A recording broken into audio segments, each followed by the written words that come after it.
Govinda Jaya Jaya, Gopala Jaya Jaya Ho, Radha Ramana Hare Govinda Jaya Jaya, Govinda Jaya Jaya, Gopala Jaya Jaya, Radha Ramana. Krishna's pastimes of stealing butter.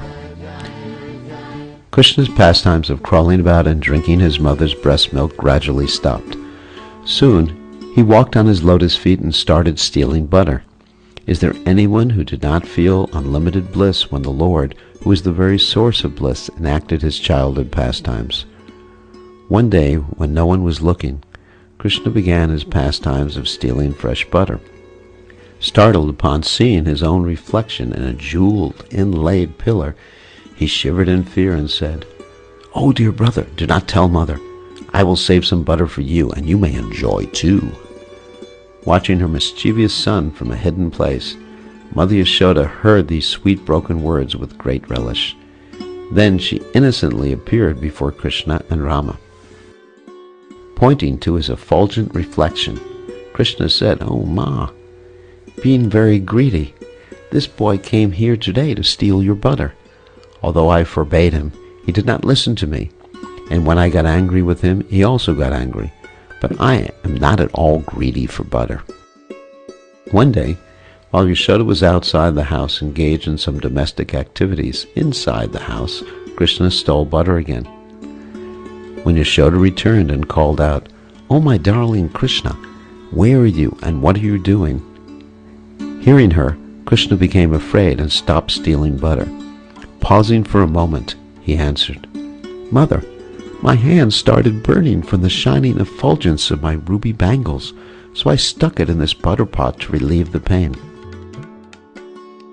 Pleased by her son's clever words, Yashoda said, "Hey, Vatsa, please come sit on my lap. Oh, my darling, show me the burns on your hand." Then Yashoda kissed Krishna's hand and consoled him, saying, "Look, your hand has been burned, so let me remove these ruby bangles." On another day, Krishna cried and rubbed his eyes with his flower bud-like palms. In a choked voice, he uttered unintelligible phrases. Even though Yashoda had previously scolded Krishna for stealing butter, this time she wiped the tears from his eyes with the edge of her sari. While tenderly caressing Krishna, she said, "Hey, Lala, all of our stock of butter actually belongs to you alone." One night, the soothing rays of the full moon illumined the courtyard of Nanda's house. Yashoda sat there talking with some elderly gopis while Krishna played nearby gazing at the moon. Sneaking up behind Yashoda, Krishna removed the veil covering her head, loosened her braid, and patted her on the back to get attention with his butter-soft lotus palms. His voice choked up as he continually cried. Yashoda's heart swelled with maternal love, so she indicated with a glance that her friend should attend to Krishna. With great respect and affection, the gopis enthusiastically lifted up Krishna and asked, "Oh, darling, what do you want? Do you want some kheer?" Krishna replied, "No, no." "Do you want some thick, creamy yogurt?" Krishna replied, "No, no." "Do you want some cheese?" Again Krishna said, "No, no. I want freshly churned condensed butter." The gopis continued, "Do not lament or be angry with your mother. What do you mean by condensed butter?" Pointing his little index finger to the full moon, Krishna replied, "I want that freshly churned condensed butter." The elderly gopis said, "Oh, Vatsa, do not mistake the moon for a huge piece of butter. It is a Rajahamsa, royal swan, gliding across the lake." Krishna said, "Then give me that Rajahamsa so I can play with him. Quickly catch him before he reaches the bank of the lake." Full of anxiety, Krishna kicked his legs and cried loudly, "Gimme, gimme!" While Krishna showed his childish antics, some other gopis said, "Oh, darling, they've lied to you. What you see is not a Rajahamsa, but it is the moon hanging in the sky, and it is called Chandra." Krishna said, "Then give me that Chandra. I really want it so I can play with it. Right now, get it." Yashoda placed her crying son on her lap and comforted him. Actually, it is fresh churned butter. Definitely it is not Rajahamsa, nor is it the moon. Regardless, I can never give it to you. Just see, by chance or by the arrangement of Providence, it has a poisonous spot on it.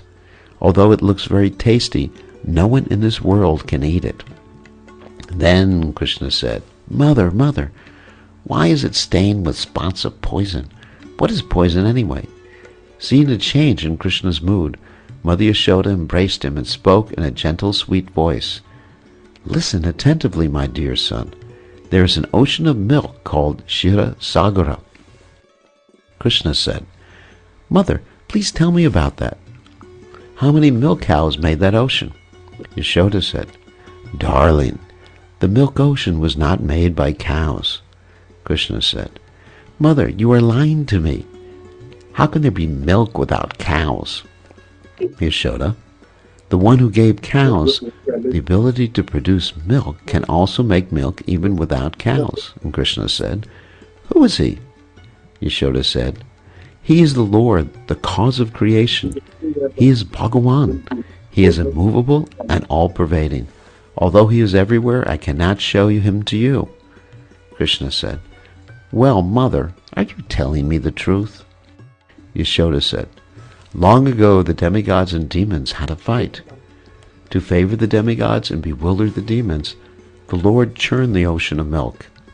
Mandara mountain served as the churning rod, and Vasuki, the king of the serpents, offered his body for the rope. The demons and demigods stood on opposite sides pulling that rope. Krishna said, Mother, did they churn the way the gopis do? Yashoda said, Yes, my son.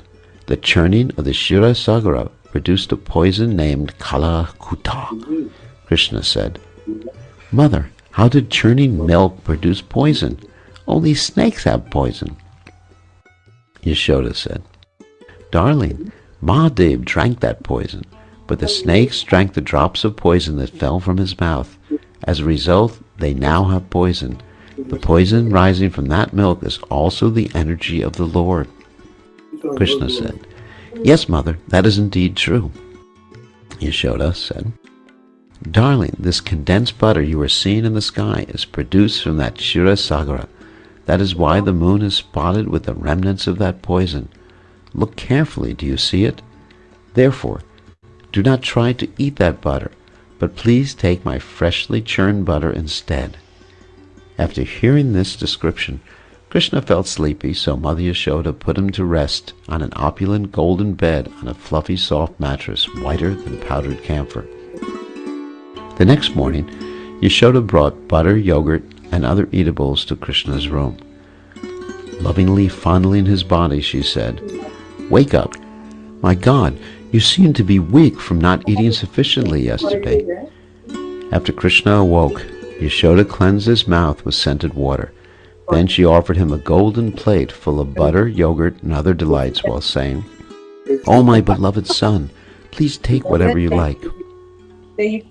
Krishna replied, Mother, I will not eat anything you have brought me. Last night you lied to me and put me to sleep, and I felt very distressed due to hunger. Yashoda said, Krishna, if you went to sleep, then who stole the butter? Krishna replied, Mother, when did I steal your butter? You are lying. With his charming transcendental pastimes, Krishna continually captivated the heart of Mother Yashoda. Sometimes, while roaming in the courtyard, Krishna caught a stray calf, put it on his lap, and kissed it with his lotus mouth. Seeing this, Yashoda felt both pleased and apprehensive. In the pasturing ground, Krishna sometimes grabbed the tail of a calf. Startled, the calf would jump up and run away, dragging Krishna, dressed only by the wind, behind him. Thus the uncovered Brahman, personified, stole the hearts of the Brajabasis. Sometimes Krishna smeared cow dung all over himself.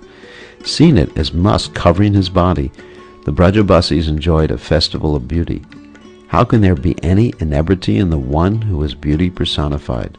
At other times, Yashoda tied a very attractive turban on Krishna's head and dressed him in gorgeous yellow garments. After marking his body with tilak, the color of Gorochon, she would anoint his lotus eyes with soft kajal. Adopting the mood of an ordinary mother, Yashoda placed her saliva on Krishna's forehead to prevent people from casting an evil eye on her son, whose sublime elegance enchants the entire creation. While playing in the courtyards of the gopis, Krishna often wore a necklace of tiger nails set in gold and a waist belt bedecked with costly jewels. Once, the Braja gopis talked amongst themselves. Krishna brings good fortune wherever he goes, and his presence makes everyone's life glorious. Who in this world is not enchanted by the frivolous and amusing childhood pastimes of Krishna? Who could not appreciate these mirthful activities? Rather than getting upset, they felt the greatest happiness whenever Krishna broke their clay pots and stole their butter. Still, the housewives of Vrindavan pretended to be angry and complained to Yashoda about Krishna's stealing. In a mixed mood of love and laughter, the gopis warned Yashoda, "O Queen of Vrindavan, Yashoda, in the future you will suffer for the mischievous acts of your son. Although now your son is like a young sprout with tender leaves, already he is disrupting the whole creation. But be careful, in the future, when this tender sprout grows into a tree full of leaves and branches, he will bring you tremendous pain. Now your boy's adventures are just beginning, but by nature they are forever expanding. Your son's naughty behavior will soon destroy our own village. We have no idea what mischief he will do next. Before our cows have been milked, your son unties the calves and makes them drink all the milk. If someone tries to rebuke him, he simply smiles sweetly, and that person immediately forgets all his anger. If we keep our butter in a dark storeroom, he uses his natural effulgence to easily find and steal it. But instead of eating it himself, he takes great pleasure in feeding it to the monkeys. When the monkeys reach their fill and are unable to eat any more, Krishna breaks the pot and throws the butter on the ground. He catches the butter pots which are beyond his reach by stacking many small tables on top of each other, climbing them and extending his arm to grab the pots. Krishna is always stealing our butter and yogurt. If someone tries to stop him, he immediately drops the food on the ground and quickly escapes. If by chance a housewife captures him, Krishna twists her wrists and runs away. Then from a safe distance he yells back, "Hey, just stay where you are. If you come any closer, I will give you even more trouble by teasing your babies and making them cry." If someone calls, "Hey, thief, stop!" Krishna becomes angry and shouts, "You are the thief. This house is mine, and everything in this house belongs to me." In the morning, we spread a fresh layer of clay on the outer walls of our houses and paint beautiful designs on top of it with powdered limestone. Then your son Krishna comes along to spoil everything by throwing dirt all over our houses. In front of you, Krishna is so quiet and well-behaved, but when he enters our homes, he acts frivolously, steals our food, speaks sharp words, and becomes angry and greedy. In this way, the ladies of Vrindavan, pretending to be angry, made many complaints against Krishna, but in reality Krishna's joyous pranks filled everyone with pleasure. When accused by the gopis, Krishna feigned innocence and shed false tears. Though culpable for his immoral acts of stealing and offending the villagers in various ways, Krishna tried to minimize his misdeeds by speaking very sweetly. Responding to the charges of the gopis, Krishna said, "Mother, none of these ladies have any affection in their hearts. They are not speaking a single word of truth. Actually, they are all liars, and they have given up their human dignity. Whenever I see them or their sons, I feel completely happy because of the natural affection I have for them. I regularly visit their homes every morning at sunrise. So, Ma, knowing my motives, you can easily understand they are deliberately telling lies. You should not believe them at all. Mother, since you are my worshipable superior, from now on I will not visit my friends any more." Saying this, Krishna sobbed and cried. Brajeshwari Yashoda put Krishna on her lap and smiled shyly at the gopis in order to conceal her real mood. Then, just to please Krishna, Yashoda said, "You gopis are all telling lies. Only Krishna is telling the truth. He is just an innocent boy, so how could he possibly do such things? I think you have already scolded my son sufficiently." After saying this, Yashoda spoke affectionately with the gopis. Then, as a friendly gesture, Rohini applied tilak to their foreheads and sent them home. After the departure of the gopis, Yashoda, who was expert in the laws of etiquette, spoke to Krishna. "My son, because of greed you performed many improper acts in the homes of our friends. Although in your own home such behavior is acceptable, in the home of another it is totally unbecoming. O beautiful one, these deeds of yours were not good at all. From now on, just stay here and play." After instructing her son, Yashoda caressed him lovingly. Just then, Prajaraj Nanda arrived and brightened the room with his favorable feelings. Nanda spoke pleasing words to encourage and pacify his charming son. "O Vatsa, come sit on my lap." Leaving Yashoda's lap, Krishna climbed up on Nanda's lap and wrapped his arms around his father's neck. Then Krishna said softly, "Why is mother chastising me for nothing?" Nanda responded, "What is this all about?" That fabulous boy of oceanic intelligence replied, "Mother, now tell truthfully what happened." Then Mother Yashoda recounted the misdeeds of Krishna by repeating the words uttered by the gopis.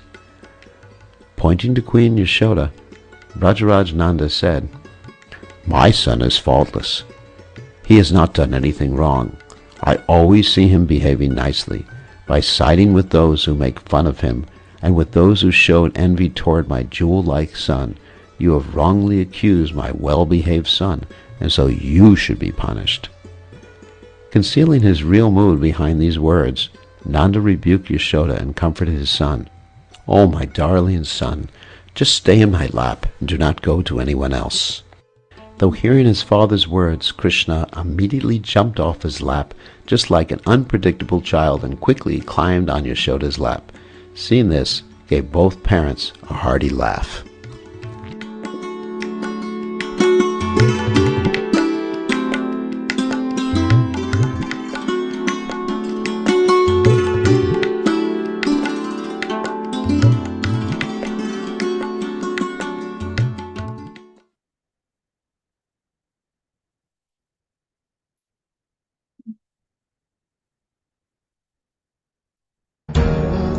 Ishwaram Sachidanandurupam Lasatkundanam Gokule Vrajamanam Yashodaviyolukaladavamanam Paramrishtamadyanta Dorujagopya.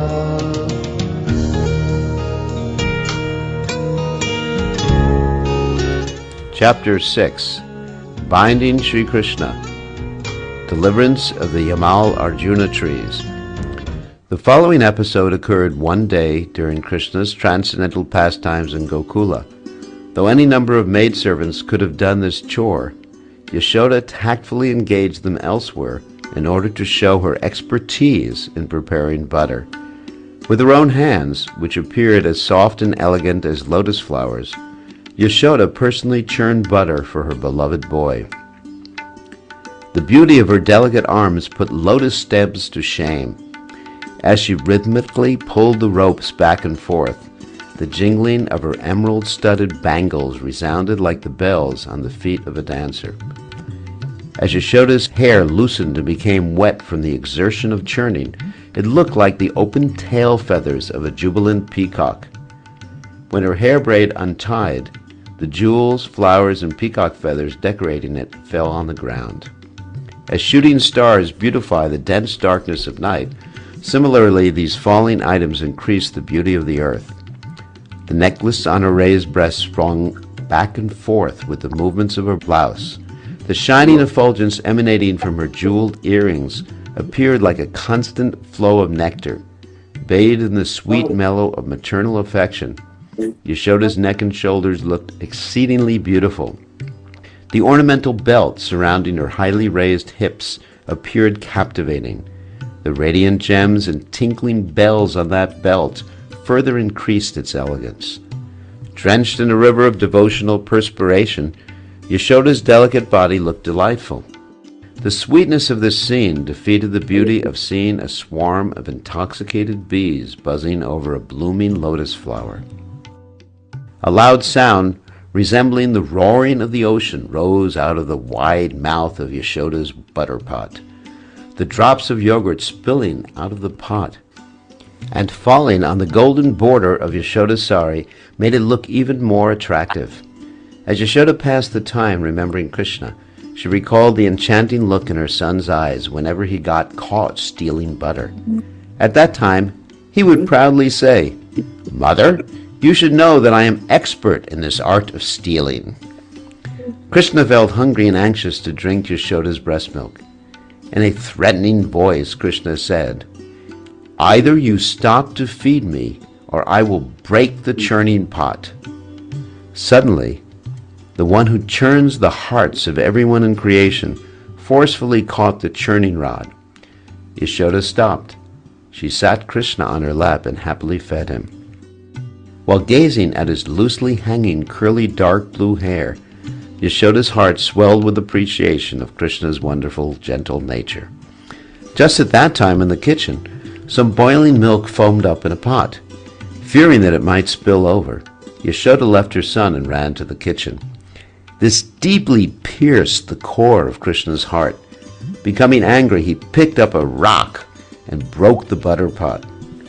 Churned butter flowed in all directions across the floor. In a fearful yet playful mood, Krishna ran through the butter and romped from room to room, engaging in more mischief.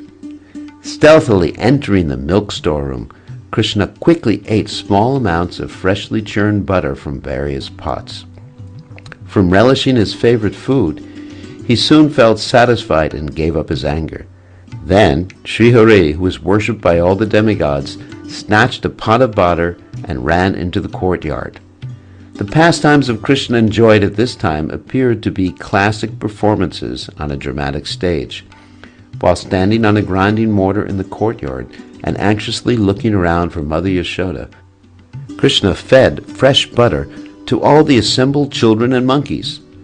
The fortunate Yashoda, whose jewel-like son benedicts the entire creation, took the boiling milk off the stove and returned to Krishna.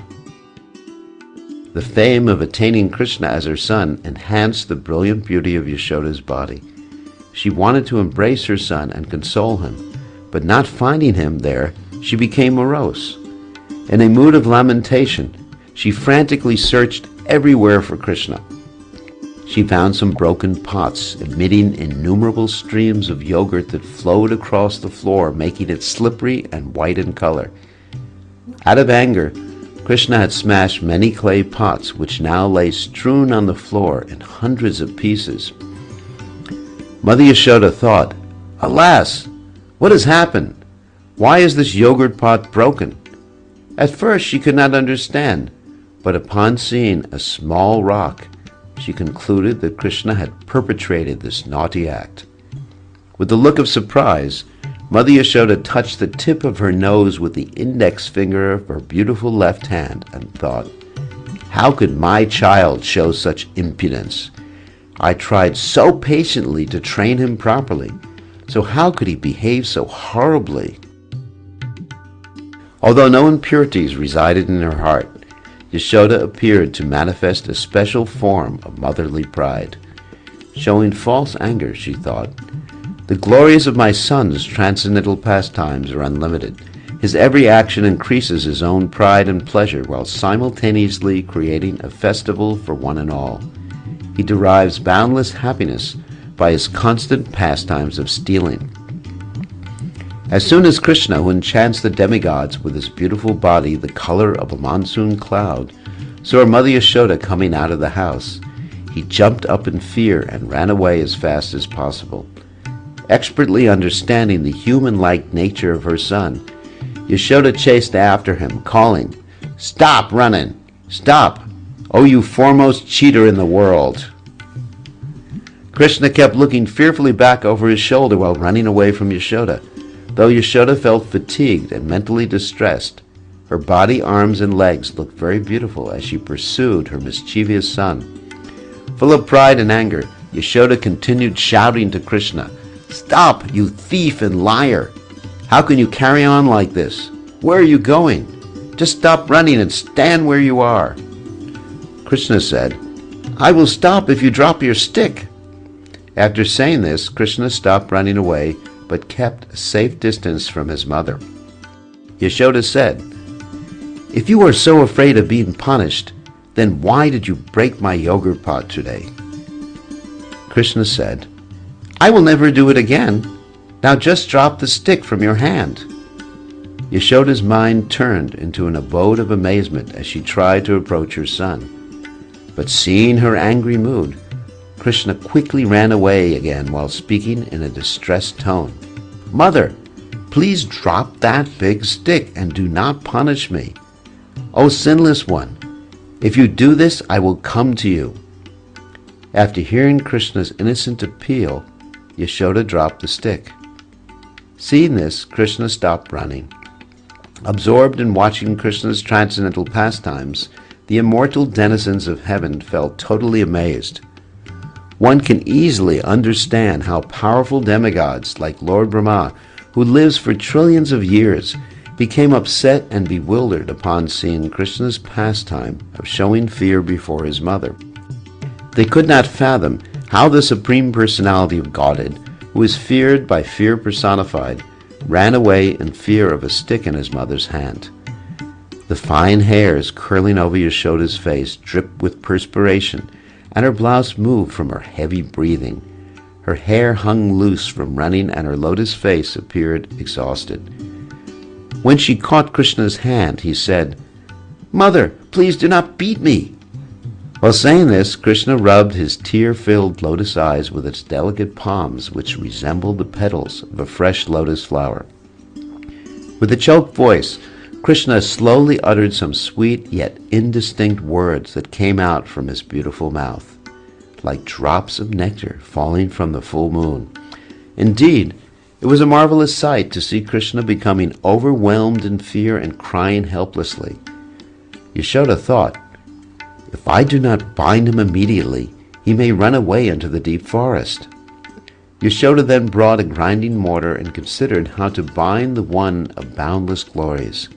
Observing this, Krishna beamed an attractive smile. Yashoda ordered some maidservants, "O Korangavati and Lavangavati, fetch some smooth, soft rope made of jute."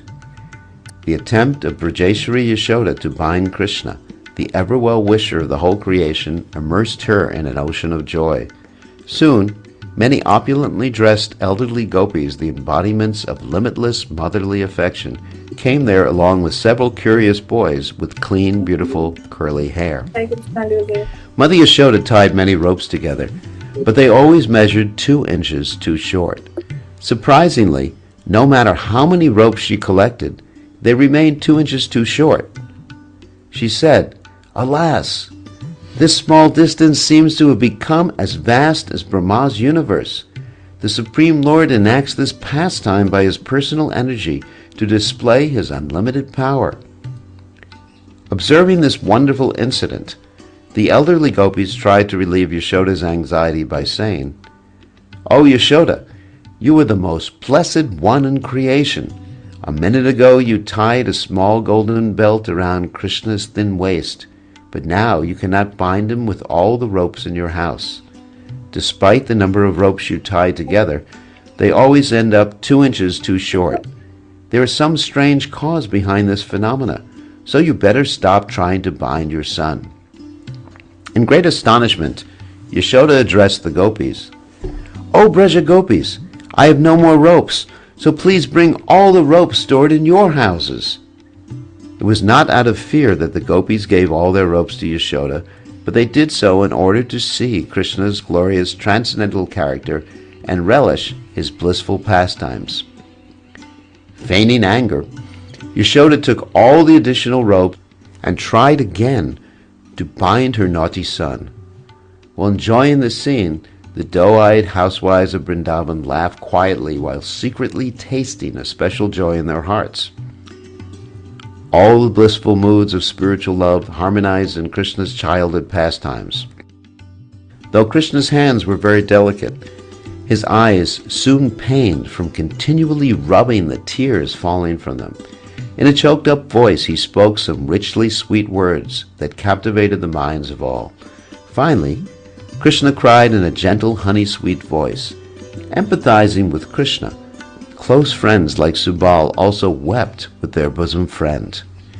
Yashoda's heart palpitated with her heavy breathing. Her hair loosened, and the flowers fell to the ground. Perspiring, tired, overwhelmed, her labors frustrated, Yashoda sat down to rest and figure out how to tie up Krishna.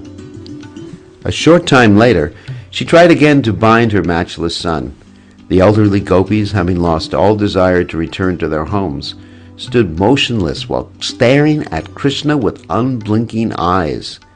Now all the ropes in Vrindavan joined in a fruitless attempt to bind the master of the universe. It is impossible to tie up bliss, wisdom, power, and consciousness, so how can anyone tie up Krishna, who is made of nothing but bliss, wisdom, power, and consciousness? How could Yashoda bind one who has no inside or outside, who is limitless, who has no beginning or end, who has infinite power, who is the totality of everything, who is completely full and beyond any contamination, and who is within and outside everything? Viewing the situation, the all-powerful Supreme Lord decided to bestow his mercy upon Yashoda. Even though Mother Yashoda eagerly desired to tie up Krishna, she met no success despite her total exhaustion. The endeavor of a devotee to bind the Lord can only be successful with the Lord's sanction. All of Yashoda's work now bore fruit because Krishna, out of compassion for her, suddenly allowed himself to be bound. Extending his mercy, he saved his beloved mother from further anger and frustration. Yashoda asked the assembled cowherd boys to watch Krishna to prevent him from untying himself and running away. Then Yashoda and the elderly gopis entered her private chambers. The moment Yashoda left, Krishna stopped crying, and his face assumed a peaceful and effulgent glow like the luminous moonshine. Krishna thought how to use his present bondage to fulfill a prophecy of Narada Muni.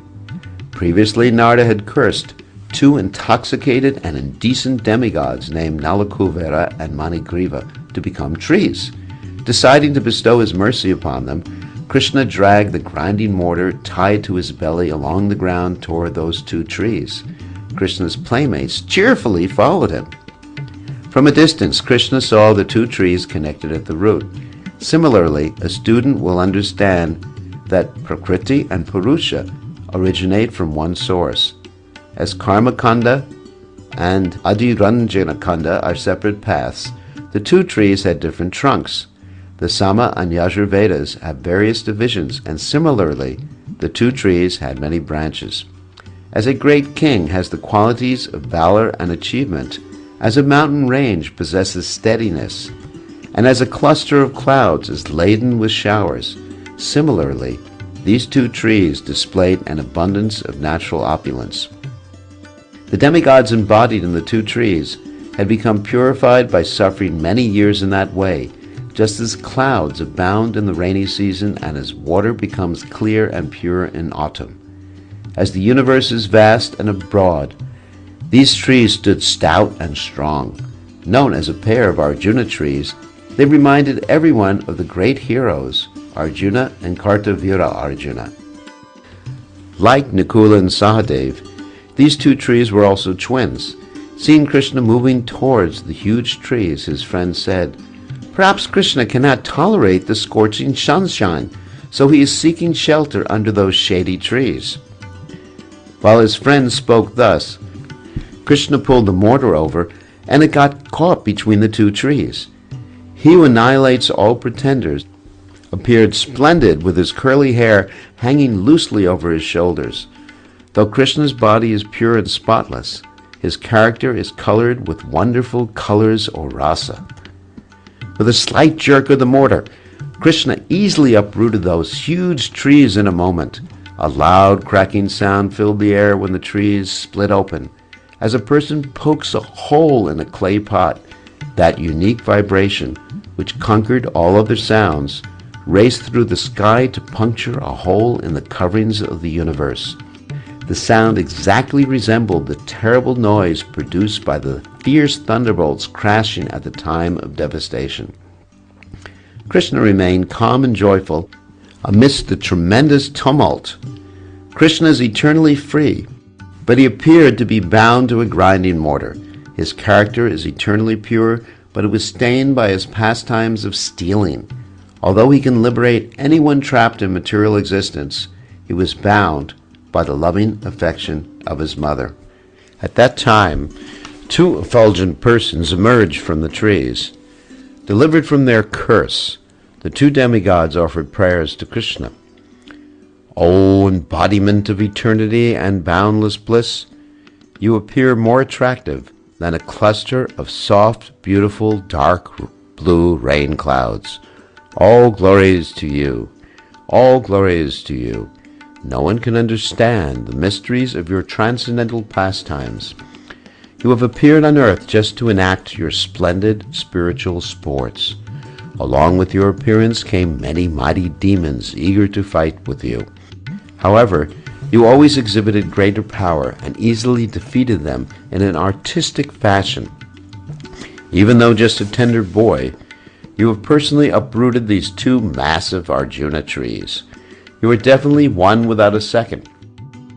You pour mercy upon everyone and bestow abundant affection to the fallen. As a common man enjoys different playful sports, you relish wonderful varieties of rasa in all your pleasantly artistic transcendental pastimes. Truly you are the embodiment of auspiciousness, appearing in Vrindavan to benedict all the Brajabasis.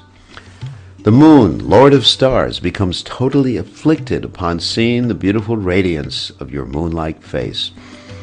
The natural glow of your attractive lips surpasses the reddish color of a bimba fruit.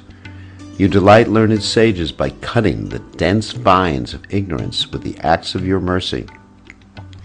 Human intelligence cannot penetrate the fathomless ocean of your transcendental pastimes, but one can attain your lotus feet by following pure devotees. The words of the lotus-born Brahma, the blue-throated Mahadev, and other demigods are always ornamented with descriptions of your transcendental qualities. While your effulgence alone displays complete and unlimited power, you personally perform various playful pastimes. Strands of jeweled necklaces adorn your broad chest. Your face derides the purity of land lotuses. Although you appear in specific forms in all four yugas, you have as many unlimited names and forms as there are stars in the sky. As the white incarnation, your glorious deeds were pure and faultless. O Lord of the three worlds, you quickly satisfy the desires of all materialistic people who proudly proclaim, "This is mine." O Master, we offer our respectful obeisances unto you. In this whole creation, who can compare with you? You are one without a second. O Supreme Personality of Godhead, who is not bewildered by your illusory energy? O Enchanter of all minds, you astonish everyone with your matchless ability to do the impossible. O Bliss Personified, O darling son of Nanda Maharaj, as the crest jewel among all the immortals who wander through the pleasure groves of Vrindavan, you perform super excellent pastimes. Though using the choicest Sanskrit slokas, the best of sages fail to properly praise you. You exist simultaneously as formless bliss and bliss personified. In either gross or subtle forms, you alone exist everywhere. You exhilarate both your humble servants and the realized souls. The incessant stream of consciousness flowing from your lotus feet looks like a form of the nectarian Mandakini celestial Ganges. Please shelter us under your splendidly sweet lotus feet and destroy all attachments preventing this. O friend of the distressed, we have no desire other than the desire to touch the pollen dust on your lotus feet. Narada's curse turned into our greatest boon. Association with sadhus who intensely yearn for your service, therefore, always gives good results. May our words perpetually glorify you. May our minds be forever fixed on your lotus feet. May our ears be constantly absorbed in hearing your teachings. What more can we say? Now that all of our senses are engaged in pleasing you, we can relish the nectar of your loving service. Narada Muni, that saintly honeybee who always drinks the nectar of your feet, has released rain clouds of mercy upon us by his apparent curse. You, who display your attractive pastimes in thousands of universes, have kindly allowed such fallen souls as us to see them. O Lord, who can describe the immense fortune of your mother who bound you to this mortar? What more can we say? Even Lord Brahma, Lord Shiva, Indra, and all the exalted sages in the universe do not possess even a fraction of a grain of the good fortune of Mother Yashoda. O Omnipotent One, even the greatest Jnanis, Vedantists, and Yogis cannot understand you, but you quickly avail yourself to Prema Bhaktas, intent on hearing your transcendental pastimes as Nanda Nandana. O Lord, we want to become completely attached to your lotus feet. We beg you to please reveal within our hearts the right prayer to do this. Alas, show us how to live righteously by accepting the results of our good and bad karma. Praying thus, the demigods proceeded northward and disappeared. Then, the twin Arjuna trees crashed to the ground. Their falling created such a terrible sound that it deafened the village ladies as well as the 4 elephants controlling the 4 directions of the heavenly planets. All the Brajavasis felt fearful. The sweet taste of bliss that Brajeshri, Yashoda, and the Brajavasis had previously relished now suddenly disappeared. Becoming bewildered and fearing another calamity, they stormed out of their houses and rushed to that place. When they saw the huge fallen trees, they thought that perhaps Mother Earth offered dandavats to Krishna Kumar with the arms of these tree trunks. The split-open trees looked like the gaping mouth of the lower planetary system. Its 2 branches appeared like 2 huge snakes rising up and desiring to go in different directions. The 2 trees seemed like the dead bodies of the demons Madhu and Kaitaba, thrown on the ground by the Lord himself. When the Brajavasis found Krishna, he appeared calm, fearless, and free from danger. Though only a child, Krishna looked like a priceless jewel ornamenting Mother Earth and assuring her of protection by his very presence. At that time, the Brajavasis thought, "Oh, what is this? How have these huge Arjuna trees suddenly fallen without being pushed down by the wind? In a second, they could have crushed and killed Krishna. But Krishna just stands peacefully between them, looking as fresh as a newly formed rain cloud. It is our good fortune that nothing has happened to him." For a long time, these 2 trees have stood there troubling others. Now, due to old age, their roots have become rotten, and they toppled over from the weight of their leaves and branches. But upon closer examination, we see that this is not the reason, because the roots, branches, and leaves are all fresh and hard. In various ways, the Brajavasis tried to evaluate the situation.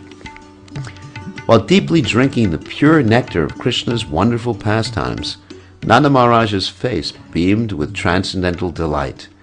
The mind of Krishna also danced in jubilation over his recent exploit. Brajaraja Nanda untied Krishna from the mortar and placed him on his lap. Then, the expert and learned Nanda scolded his wife. "Nandarani, you have made a big mistake." But suddenly, Nanda Maharaj remembered Gargamuni's prophecy that Krishna equals Narayan and that all the scriptures proclaim his transcendental qualities. Thinking thus, Nanda concluded that no one but his son could have done this amazing feat. The friends of Krishna said, "Hey, look what Krishna has done. Our spotless hero has done something impossible. Afraid of his mother, Krishna dragged the mortar over here. Then it got stuck between the two trees, and Krishna uprooted them. None of the assembled Brajabasis believed the words of the innocent children. Taking auspicious articles such as rice, argya, and durva grass, Nanda Maharaj worshipped Krishna, who is the source and bestower of all benedictions and who surpasses Narayan in good qualities. Afterwards, Nanda brought Krishna back home to the accompaniment of musicians playing drums and cymbals.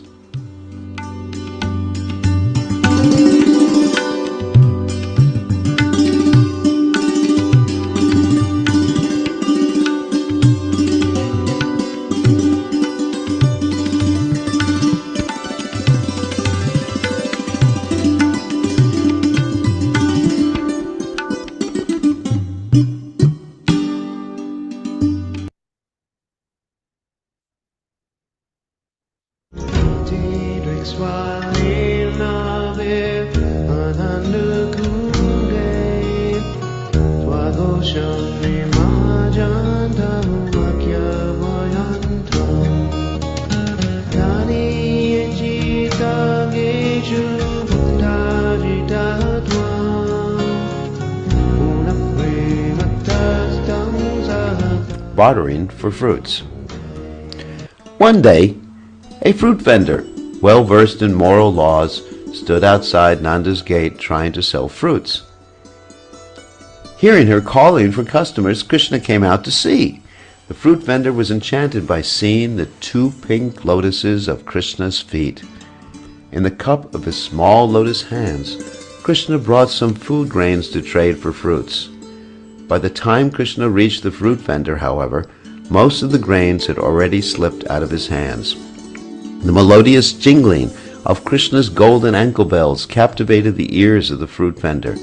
She absorbed her eyes in the full experience of seeing Krishna, the personified stream of bliss, who was more enchanting than a beautiful rain cloud. Absorbed in the bliss of Krishna's association, that pious woman filled her palms with fruits and gladly offered them to Krishna.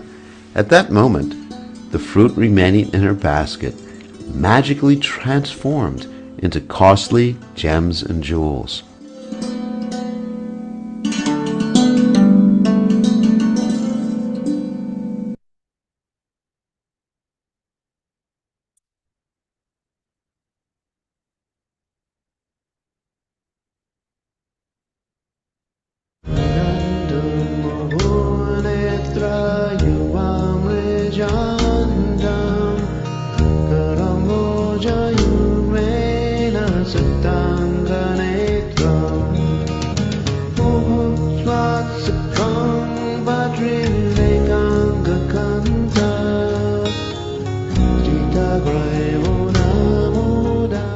Lunch at home.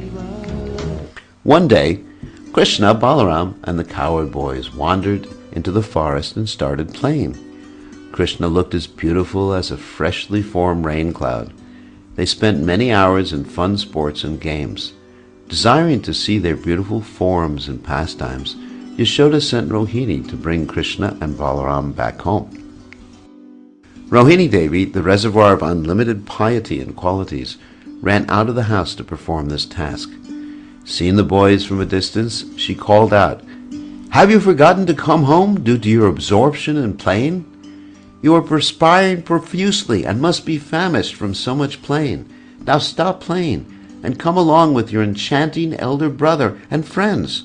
Take your bath, dress properly, and satisfy Mother Yashoda by sitting down and eating sumptuously." Krishna, however, ignored Rohini's request and kept enjoying with his friends. Feeling frustrated, Mother Rohini returned home. Then Yashoda ran to call the boys. "Hey, listen, Baladev. King Nanda is starving and will not eat until you return. Now hurry along." Yashoda then addressed Krishna. "Oh, my darling son, today is your birthday, so you will be bathed with auspicious articles. You will receive the blessings of the Brahmanas, who are the veritable demigods of this world. Your father had brought opulent clothes for you. Now come home and take your meal with your father and all the assembled Brahmanas." Saying this, Mother Yashoda, who walks as majestically as a royal elephant, caught Krishna's lotus hand and said, "Come along, let us go home." Keeping Balaram in front, Yashoda led Krishna and the boys back home. Yashoda cannot tolerate that Krishna joyfully plays all day without stopping to eat. Like all mothers who dearly love their children, Yashoda stopped them playing so that they could eat their meal. Yashoda ordered her maidservants to bring massage oils, bathing powder, clothes, ornaments, and garlands. Taking a soft, damp cloth, Yashoda cleansed Krishna by removing all the dust from his body, which resembled a fully blossomed blue lotus. Yashoda massaged him with oil, bathed, and dressed him. After anointing his transcendental body with fragrant oil, Yashoda brought Krishna before Nanda Maharaj. Nanda happily picked up his boys, who responded with sweet smiles, and then sat down to take his meal along with Krishna and Balaram. Yashoda's servants also bathed and dressed all of Krishna's friends. After feeding everyone, Yashoda instructed Krishna's playmates before sending them home. She said, "From now on, do not keep playing with my restless son when it is time for his eating.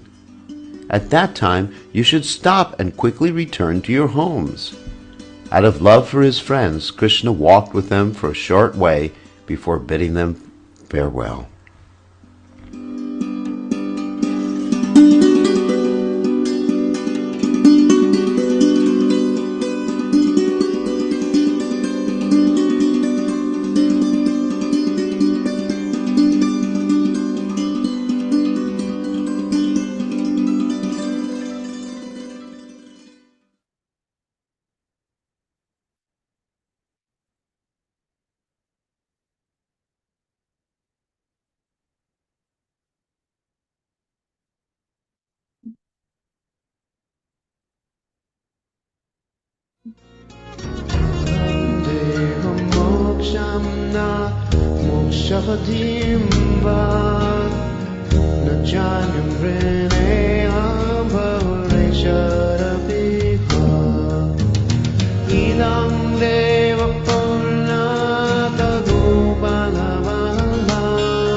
Moving to Vrindavan. One day, Krishna personally entered the hearts of the village leaders and inspired them. Upananda, Sunanda, and other senior men convened a town meeting to discuss the future of Vrindavan. With warm hearts, the people spoke to Brajaraj Nanda, "O King of Braja, we cannot understand the extent of your opulence. We have never seen a more fortunate person than you. You are the greatest among men. Your son delivers everyone from distress and lamentation. Since the time of his appearance, many seemingly sad and painful things have happened here in Vrindavan. Just after Krishna's birth, the Rakshasi Putana brought devastation to our village. Then the Shakatasura demon brought us severe distress. Then came that horrible hurricane wind demon Trinabarta, who tortured everyone. And the falling Arjuna trees almost destroyed us. We want to know the cause of all these bizarre events. Everyone experienced good fortune with Krishna's birth, and we personally know that your family dynasty is also completely auspicious. So by the accumulation of your good deeds, a plenary expansion of the Lord appeared as your very own son. We can only guess, therefore, that this place causes these difficulties, and not your illustrious son. Considering these facts, we conclude that the next year we should leave this place and move to the forest of Vrindavan. Vrindavan is full of good qualities and always pleasing for all the seasons of the year. It is replete with luxuriant grasses to please the cows. Not only that, but it is said that for one who attains Vrindavan, the wealth of the three worlds seems as insignificant as a piece of straw. The goddess of fortune eternally resides there, personally serving all the residents. Govardhan Hill, which always increases the health of the cows, also stands there. O learned one, if you approve this proposal, then please satisfy us by taking us to Vrindavan." Then the king, whose consciousness is totally pure, replied to the Gopas, You should understand that I am personally very attached to this Brahadvana Mahavana. But if you find defects here, then for your sake, I think we should give up this place and immediately move to Vrindavan. This suggestion filled everyone's heart with joy. In great excitement, they ordered their families to prepare the bullock carts for the journey. The groups of carts, fully loaded with village folk and their paraphernalia, looked very beautiful. Keeping the cows in front, they lined up the carts in preparation to leave. As mature bull elephants can have 4 tusks, the bullocks had different numbers of teeth depending on their ages. The youngest bullocks had 4 teeth, whereas the elder bullocks had up to 9. The bullocks had gold-plated horns shining like the peaks of Mount Sumeru. The rounded and nicely shaped jawbones of the bullocks looked attractive. As a music teacher dances with dexterous steps, the bullocks moved gracefully on their splendid hooves. As there are 4 parts to a poem, similarly, these bullocks had 4 legs. Nanda Maharaj had 900,000 white cows in his herd. The restless natures of the bullocks indicated the depth of their intelligence. Though yoked to the carts, they were not tied through their noses. Attractive necklaces of sweet-sounding bells hung from their necks. Multicolored canopies topped the carts. These canopies had many designs and colors like green, brick red, yellow, white, red, and pale yellow. Colorful curtains made of costly jute covered the sides. Flags fluttered above the golden domes atop the carts. The flags looked like wonderfully designed tongues extending to taste the rays of the sun. The splendidly decorated carts mocked the flower airplanes of the demigods. Indeed, these bullock carts established a new standard of excellence amongst conveyances. Just as there is no fault in being attached to sadhus, the carts were faultless in construction and beautiful to behold. As devotees become beautiful by engaging in Krishna's service, the chakras above the carts looked as beautiful as chakravaka birds floating in a lake. As the sons of Kuvera are attached to residing in his capital city of Alakapuri, similarly, the wood yokes were attached to the carts. The carts held many gorgeous pots made of gold, silver, brass, bell metal, and copper. Extending from Brahadvana Mahavana to Vrindavan, the long line of cows and bullocks looked like separate branches of the Jamuna River. From a distance it appeared that this long line of moving cows was standing still. The people thought, perhaps the Ganga has appeared here to speak privately with the Yamuna. Or maybe the unlimited waves from the milk ocean have come here to take the dust to Vrindavan. Or has Ananta Shesh renounced his service as Narayana's bed to come to see Vrindavan? Could we be seeing the expanded hood of the King of Snakes? Or it is a necklace of pearls decorating the Mother Earth.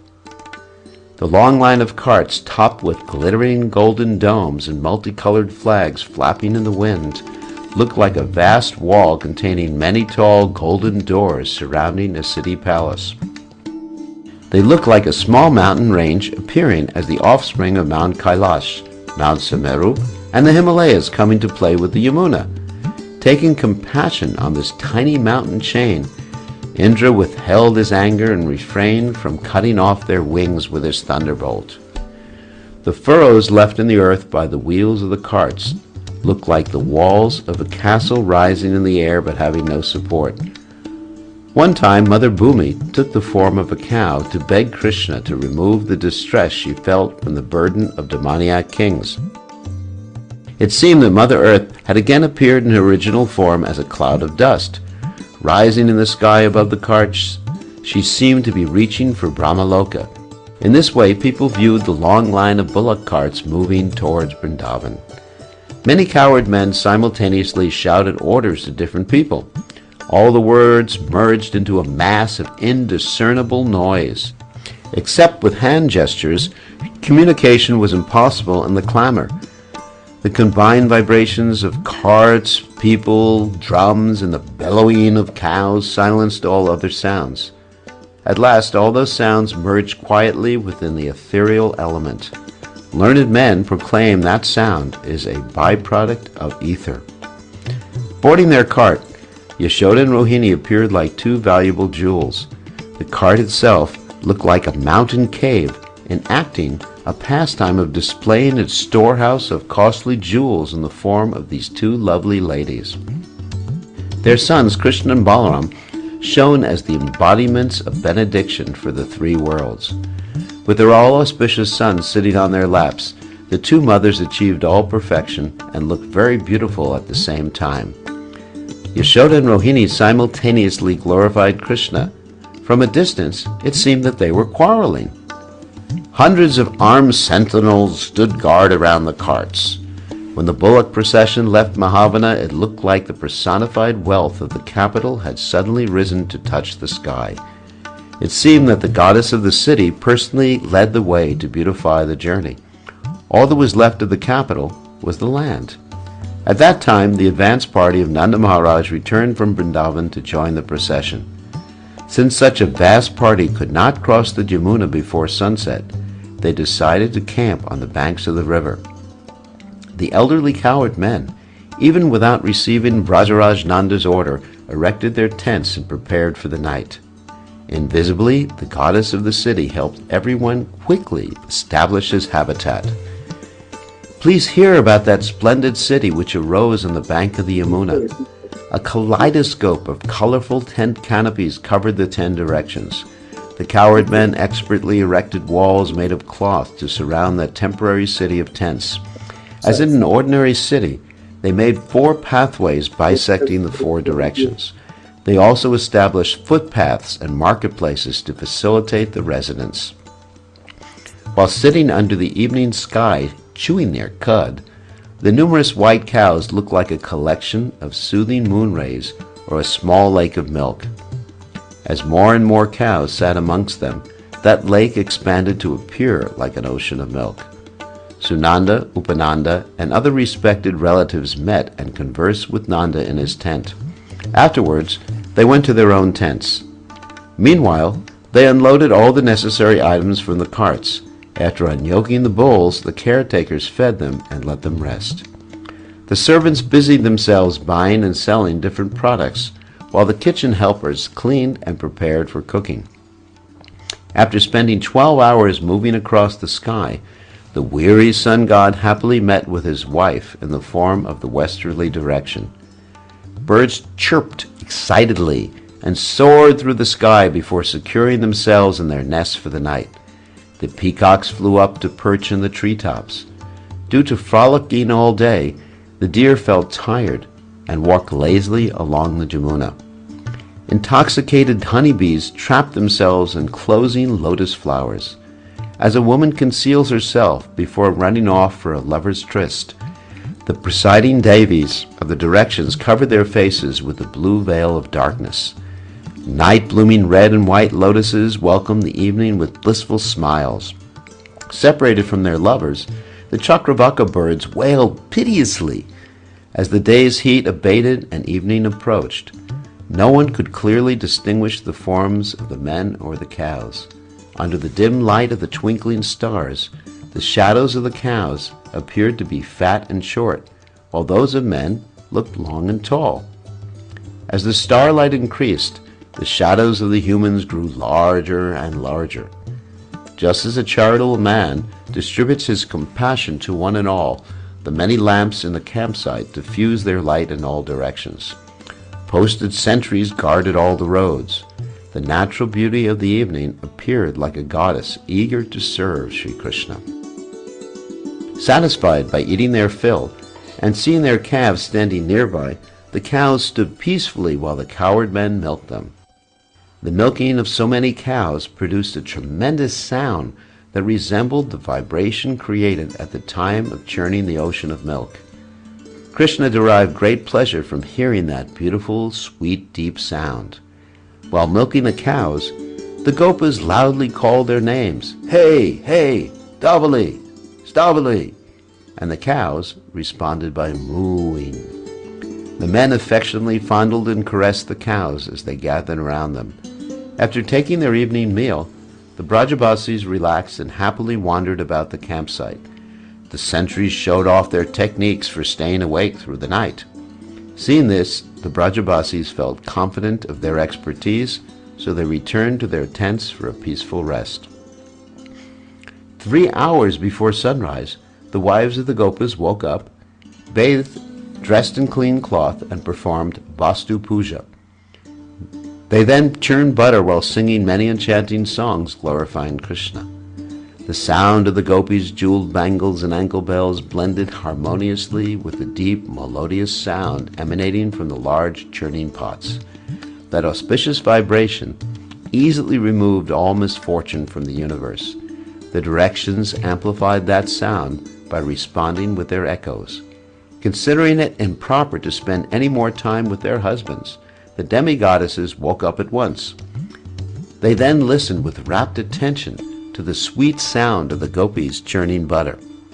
As the sun rose, everyone prepared to cross the Yamuna River, the daughter of the sun god. Following Brajaraja Nanda's order, the Gopas called the cows by making the sound, "Hey, hey!" Mooing in response, the cows entered the water. As they swam across the Yamuna, the cows exhaled strong breaths of air. The heavy, soaked tails of the cows hung motionless under the water. Keeping their heads and humps above the water, they flowed with the currents and finally reached the Yamuna's opposite shore. The hornless, light-bodied calves felt great happiness as they quickly swam across the river. Crossing from all directions in front of their mothers, the calves reached the opposite shore. The Gopas carried the newborn calves across the Yamuna by hanging them around their necks and holding their soft legs with their left arms while using their right arms to swim. The mothers of the calves followed behind, crying anxiously. The tall humps on the backs of the mature bulls made waves as they moved through the Yamuna. As if in an angry mood, the bulls turned their necks and butted these successive waves with their horns. A captivating scene manifested there. Despite the strong current, the bulls held their heads high and straight, breathing deeply, and quickly crossed the Yamuna. All the innumerable cows made it safely across the Yamuna, but they appeared exhausted from the journey, so they stood in rows on the Yamuna's sandy banks, which looked as white as transparent camphor dust. The groups of white cows beside the Yamuna looked as attractive as the river Jahnavi. The boats plying on the water looked like the Nagapatnis rising up from the Patala Loka to playfully extend their jewel-bedecked hoods above the Yamuna. It seemed that from the day the Brajavasis arrived in Vrindavan, Vishvakarma, the architect of the demigods, had made all arrangements to make them happy. The beautiful clear sky looked like a stream of the Ganga meeting the Yamuna. Various aquatics sported in the Yamuna. Many highly decorated golden boats exhibiting the epitome of artistic craftsmanship cruised along the Yamuna. The best among those boats had an ornamental cabin topped with beautiful flags, gently flapping in the breeze. Krishna and Yashoda, Rohini, and their maidservants boarded that boat. Krishna enjoyed watching the rows of small waves in the Yamuna.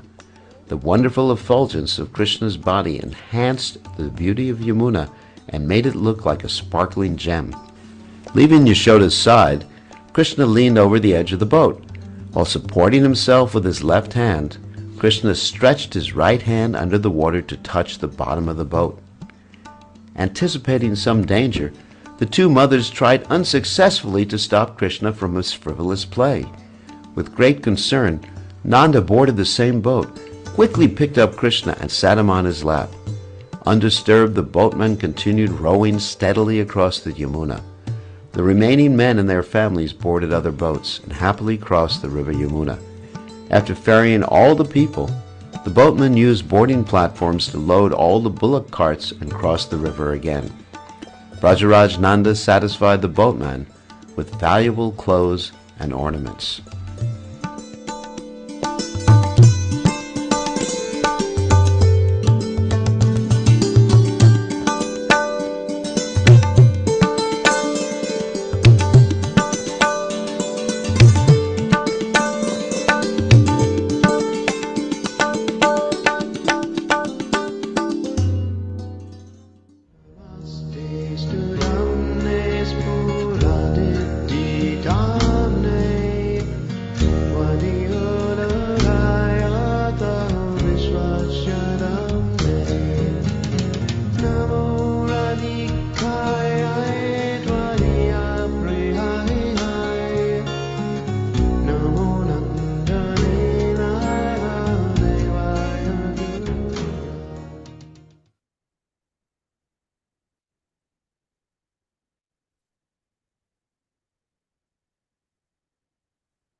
Krishna Nanda Kumara, Monday Krishna Nanda Kumara, Nanda Kumara Moana Rupa, Nanda Kumara Moana Rupa, Moana Rupa Madana Gopal, Moana Rupa Madana. Killing of Aghasura. One day before sunrise, Krishna said to Yashoda, "You are the queen of all the people, all auspicious one. Today I want to take my meal in the forest, so please do not turn down my request." Nandarani shook her head from side to side while saying, "No, no, no." Though not wanting to oppose his mother, Krishna, who removes all misfortune, took a vow to fulfill his cherished desire and said, "Mother, if you do not allow me to go, then in the name of God I will go anyway." Balaram, who was always happy to serve his brother, blew loudly on his buffalo horn and readied the cows for the journey. Hearing Balaram's buffalo horn, the cowherd boys left their homes and rushed to meet Krishna.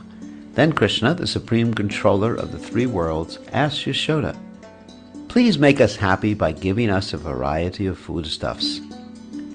Yielding to her son's request, Yashoda prepared many kinds of fresh items for the boys' forest picnic.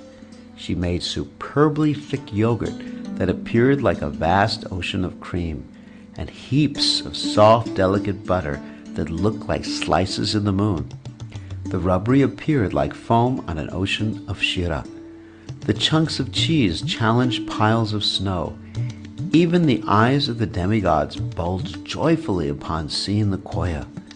The attractive cakes looked like the orb of the full moon. The pieces of sugar candy looked as beautiful as a heap of hailstones. Very pure, fragrant, and pleasing yogurt appeared there. The many types of flat rice mixed with milk and aromatic camphor bathed the tongue in nectar and satisfied the mind. The rich, creamy sweet rice defeated the nectar of condensed moonshine. The meal also included fragrant lemon and mango pickles, papadum, namkeen, guja, and other varieties of savories. The unlimited quantity of foodstuffs competed with Yashoda's boundless motherly affection. The 4 types of eatables, which included items to chew, lick, suck, and drink, were expressions of Yashoda's love and devotion. No one had ever seen such a wide variety of appetizing foods. Being unfamiliar with the unique preparations, which were very rare and not available in the marketplace, no one could properly count them. Krishna looked joyfully upon all those delectable foods and told his associates, "Just give up your pride and carry all these preparations for our forest picnic." The cowherd boys submissively agreed to bring everything.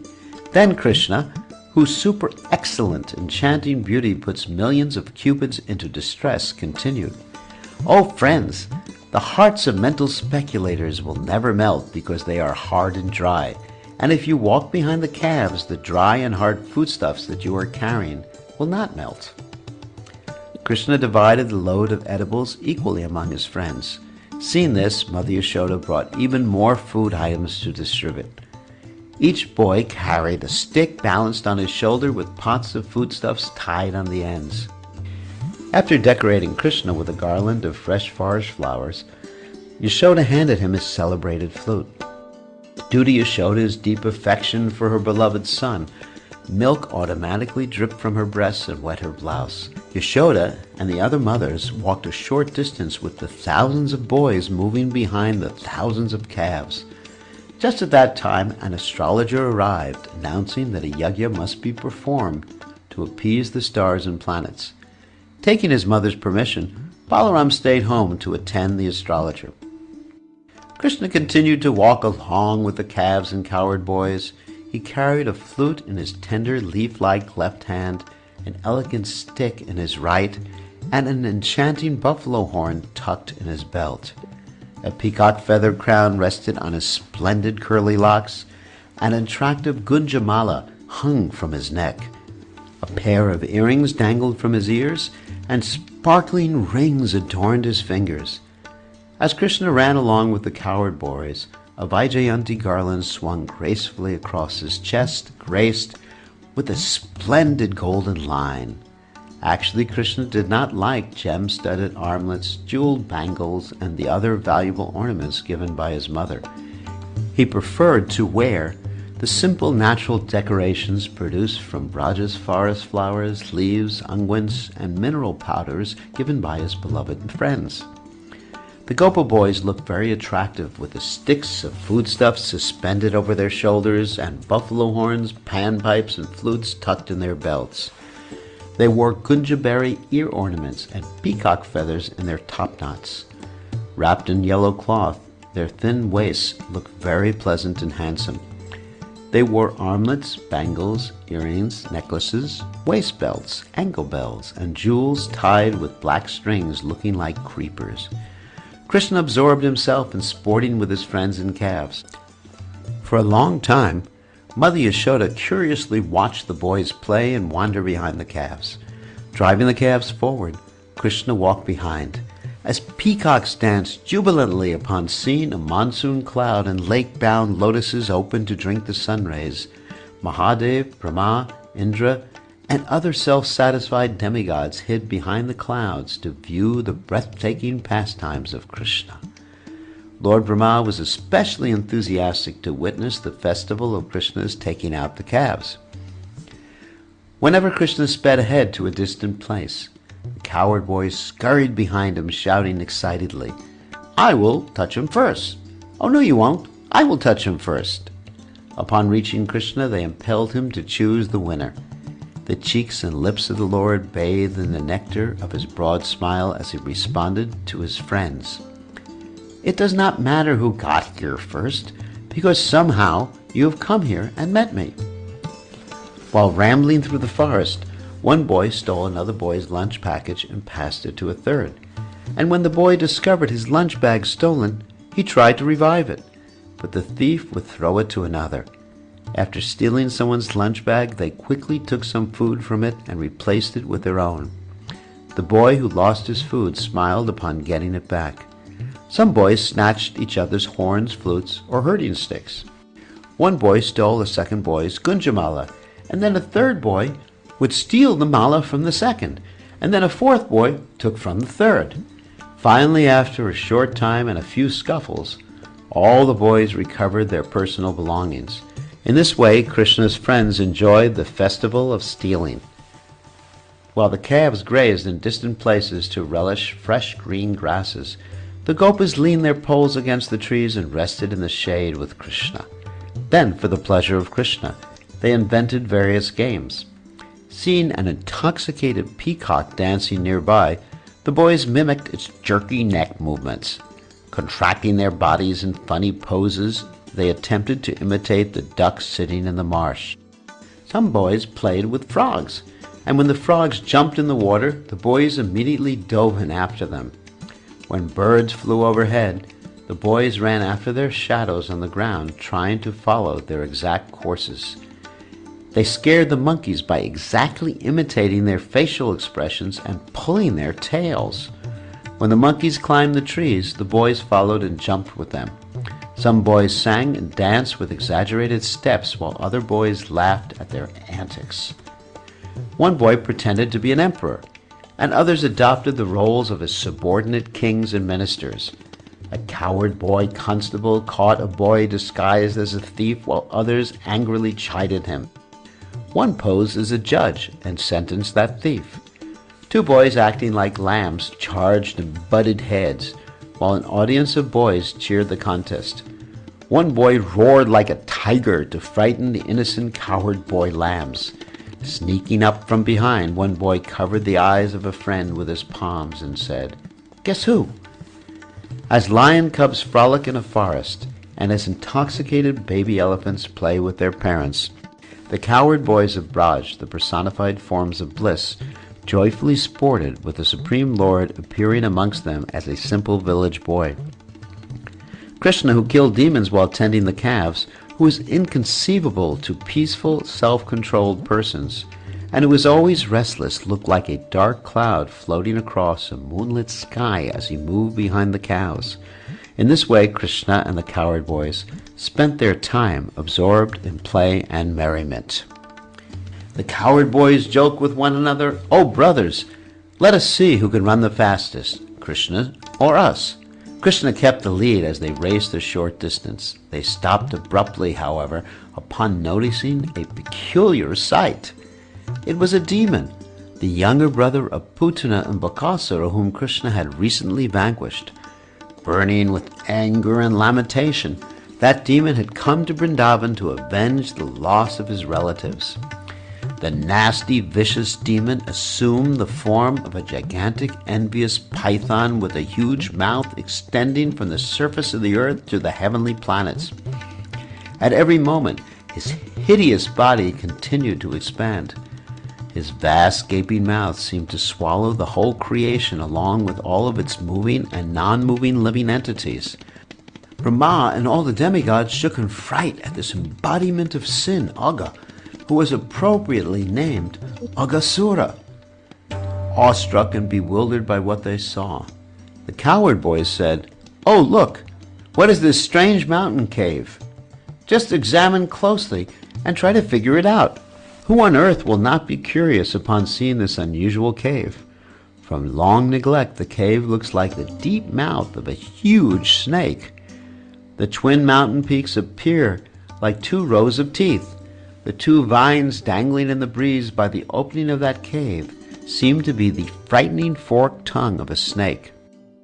The red oxide dust blowing out of the mouth of the cave, indicating a mine of minerals, seems like his fiery, poisonous breath mixed with reddish gold sparks. Just smelling that smoke, which appears to be the snake's breath, gives one a severe headache.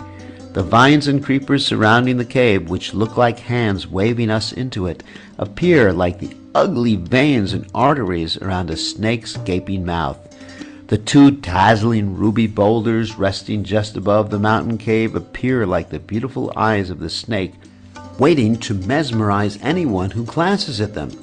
The strong wind coming from the cave, which shakes the trees in the forest, resembles the exhalation of a big serpent. The smoky glow of the mountain seems like the dislocation of the snake's body caused by his poison-filled breath. The large cave looks like the massive mouth of the snake. Who amongst us is not overwhelmed with fear upon seeing this mysterious creature? Though disturbed with dread and doubt, the cowherd boys decided to enter the mouth of the cave. One boy said, "Oh, brothers, if it is a demon, Krishna will easily kill him and protect us." All the gopas had firm faith in Krishna. Gazing at the beautiful smiling face of Krishna, they laughed and clapped their hands while walking toward the python. Seeing that they intended to enter that snake demon, Krishna, the Prince of Vrindavan, tried to stop his friends by shouting in a sweet voice that spread throughout the creation, "Hey boys, stop! Do not go inside. It is not a mountain cave. It is a snake." But it was too late. They did not hear Krishna's words of warning because they had already fallen unconscious from inhaling the poisonous vapors within the viper's throat. Feeling like he had lost some precious jewels, Krishna cried piteously. He only thought how to kill the demon and save his devotees. Then Krishna, fully confident in his unlimited abilities, nonchalantly walked into the demon's mouth. Seeing this, the demigods wailed in anguish, "Alas, alas!" But Kamsa and other demoniac friends of Aghasura rejoiced by cheering, "Ha, ha, ha!" Upon hearing the distressed crying of the demigods, Krishna, the master of all mystic yogis, decided to finish the asura. The heart of the snake shook in fear of his imminent destruction. Although adept in mystic illusions, the demon's vast intelligence had now become bewildered by his false ego. He tried desperately to close his mouth, but he could not. Because of Krishna's superior mystic power, the snake lost all control over his movements and just sat with his mouth stuck open. The snake felt Krishna to be a hot, fiery spark burning his throat. A second later, Krishna expanded himself within the throat of the snake until the demon's body exploded like an overripe green melon. Krishna's transcendental body contains unlimited opulences of beauty and perfect action. His elegance rivals the rising moon, and his compassion excels the comfort of soothing moonshine. After killing that ugly demon, Krishna revived his friends with the pleasant stream of nectar emanating from his beautiful transcendental form. Then he came out of the demon's mouth with the cowherd boys and calves. As Krishna left the mouth of the demon, he appeared like the sun rising from behind a mountain. Wearing an attractive forest garland hanging to his knees, Krishna looked as gorgeous as a fresh blue rain cloud. At that time, everyone saw the spirit soul of the demon, more brilliant than hundreds of suns and moons, merge in the body of Krishna. Who can describe the merciful nature of the Lord? First the demon let Krishna enter his belly, and then Krishna allowed him to merge within his body. Appreciating the wonderful glories of the Lord, Brahma, Shiva, and other demigods offered prayers which sanctified the world as they echoed throughout the universe. Various drums such as berries, kettle drums, and dundubis and other instruments reverberated in all directions. The wives of the Gandharvas and Vidyadharas sang joyously in high-pitched voices. As the wives of the Siddhas beat mridangas, Urvasi and other heavenly nymphs danced ecstatically. The best of the kinnaras sang sweet melodies. Becoming deaf to all the vibrations, the celestial denizens submerged in the sound waves of that ocean of jubilation. Intoxicated with bliss, they showered flowers from Nanda Kanana on Krishna. What more can be said? The beat of Shiva's Dham Rudram predominated everywhere. In great euphoria, Lord Shiva danced so wildly that he cracked the pot-like covering of the universe. As he danced, the crescent moon on his head poured a stream of nectar. When that nectar touched the skulls on Shiva's necklace, the skulls assumed bodies and danced joyfully with great skill. Astonished by this scene, the demigods exploded with uproarious laughter. The cowherd boys appeared like they had just left the jaws of death. They felt completely relieved and happy to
Thank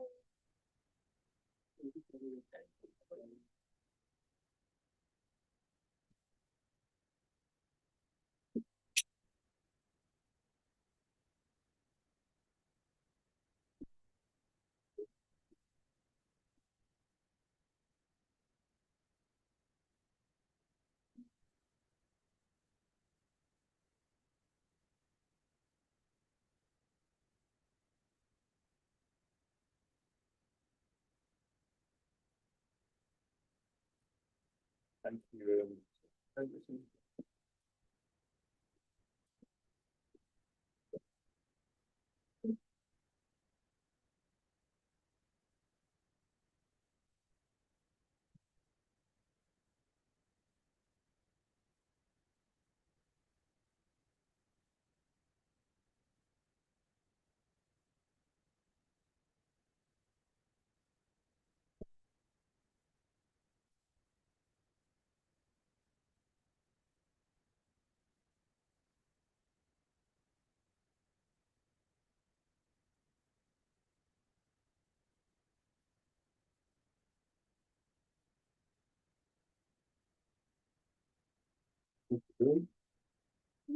Want to join us?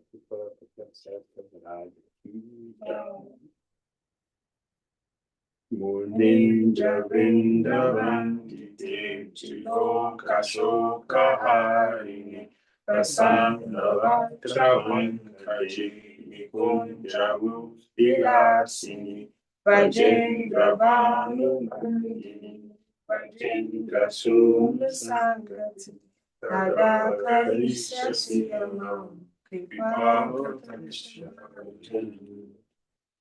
Stora Vrishavalai Pitana Mandavasiti Prabhalavandavaya Vamani Varam Yaspurakari Prabhu Dasampadavani Vishya Kripa Anandarangam Sanghavam Savi Brahman Sasanghavam Vigandavam Nirantaram Vasikita Anandanandam Vagakarishyasya Vipavatasya Yeshivana Champaka Paditra Gora Vigrahi Mukha Parastaku Visara Denu Mandari Vichitra Chitra Sanchari Chakora Savarunchari Adakarisya Siyam Vipataksha Paran Madhum Madati Yovaye Namo Namanamandite Priyamanuranga Siti Kala Vilashamandite Ananyatanya Kundara Parishadihamam Vipataksha Ashita Bhavati Ravira Mushiti Bhavuta Sada Kumbha Kumbha Tumbi Kumbha Sustari Prasata Manda Hasya Pura Socha Sarai Akavarisya Satyam Kripakarsha Lava Lava Lava Gralasya lo nani lo chava lo kani lalaya lalani lalmano yamuda lo nangashade kala kali sesi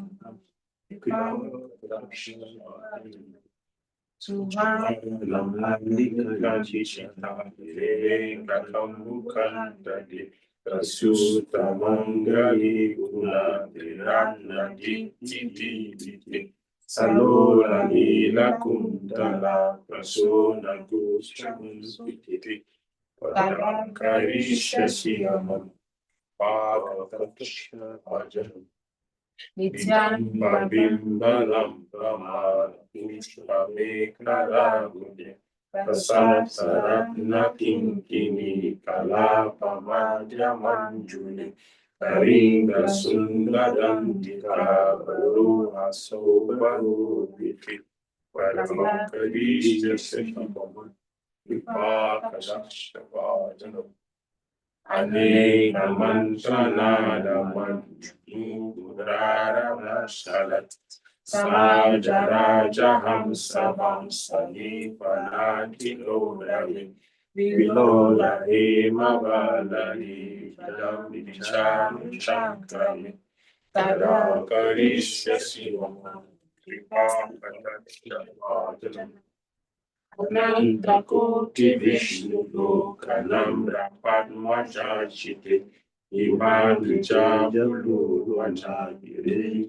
Jabarabade Apayla Sindiri Didi Yasta Vandanu Naki Adanu Visha Siyama Kripa Katakshara Makeshwari, Kriyeshwari, Swadeshwari, Sureshwari, Triveda Bharatishwari, Brahmana Sasaneshwari, Rameshwari, Shameshwari, Pramodakala Eshwari, Rajeshwari, Rajari, Shri Namaste.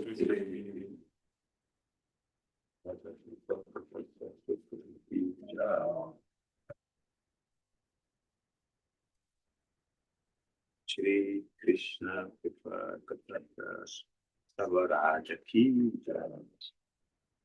Ready? Yes, ready.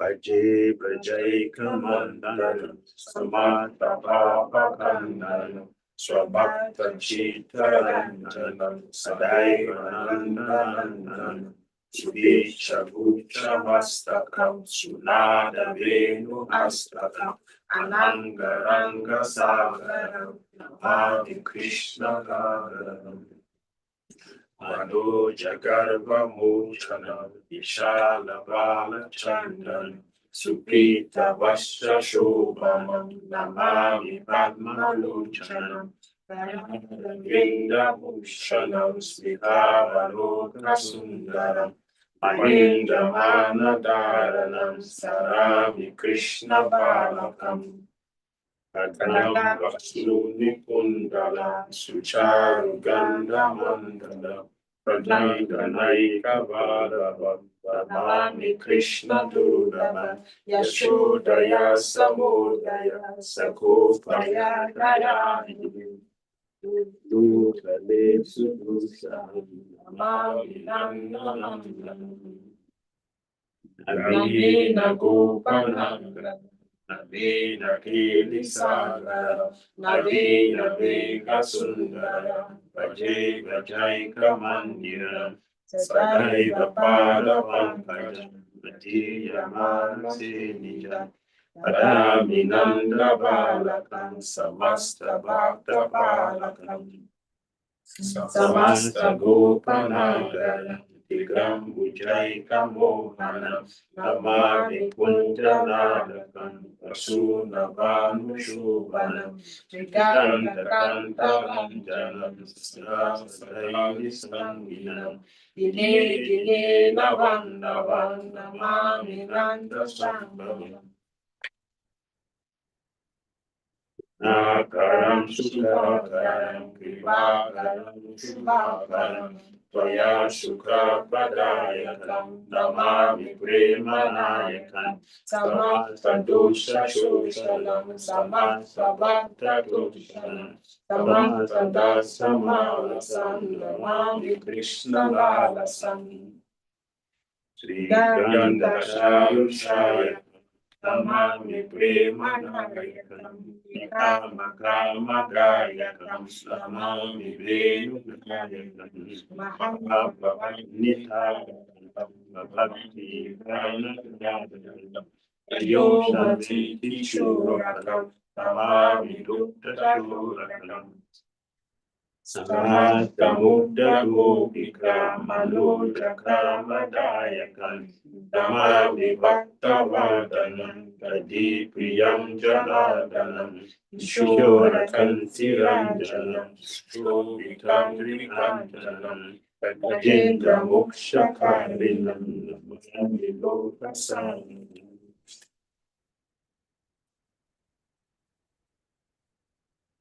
Nikunja Manjuma Katuri Viyadi Vinda Sundari Lady Lamida Studam Tata Vivavidi Yadalam Amalitam Stavabayam Padanti Bhakta Bhutita Taye Bananda Nandalam Ilanti Bhava Samsita Krishna Report success Putram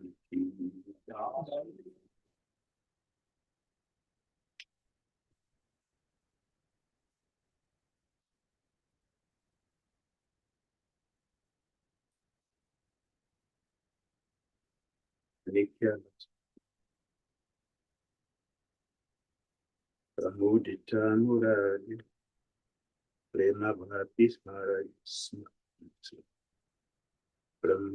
Pramudita Murari Prema Bhati Smarari Prajabara Krisa Bandhu Yakivana Bhadi Sapaya Tuyat Nijada Shira Dikamam Kadam Spora Taruna Dipura Yoditan Kambam Salam Adivara Kanti Lasam Ula Ayanti Ucha Kala Sada Vivasa Sarasti Sapaya Tunida Shira Dikamam Kadam Sarasi Javara Grabha Aravakanti Sambudia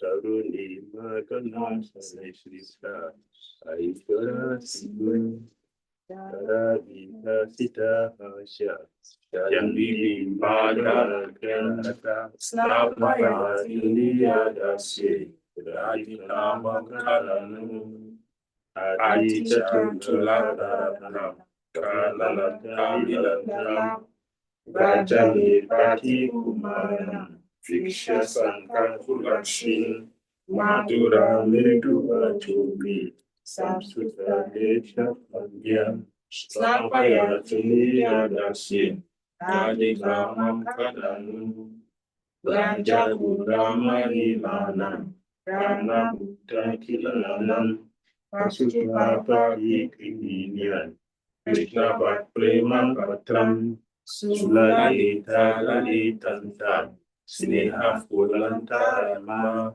Snapaya Tulija Dasi Radhika Makadanu Irava Savishaka Sakiyuta Pratunai Shradanti Hadayanti Vajayanti Malansi Agavishaya Balavala Vayasistya Sisa Snapaya Tulija Dasi Radhika Makadanu Swakatita Nidamasam Sneha Gerupa Sadain Utagati Harimbara Tapya Kunjas Miktakshin Shabana Kuhara Kundam Tambanti Namra Bhatra Snapaya Tunira Dasi Radhika Makadanu Amala Kamala Raji Svasabhadra Prasasti Nija Sarasi Nidabe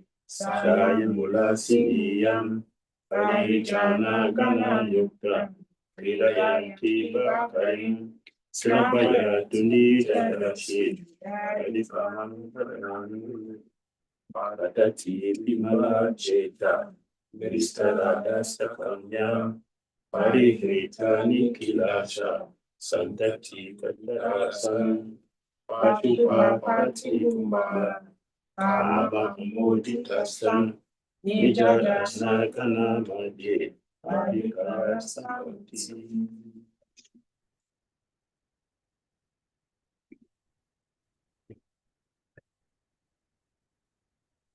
Namaskar and Shalanta.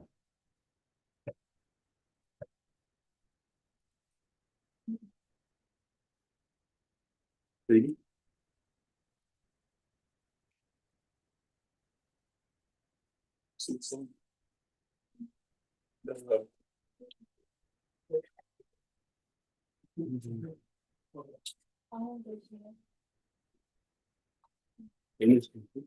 Yes. Correct?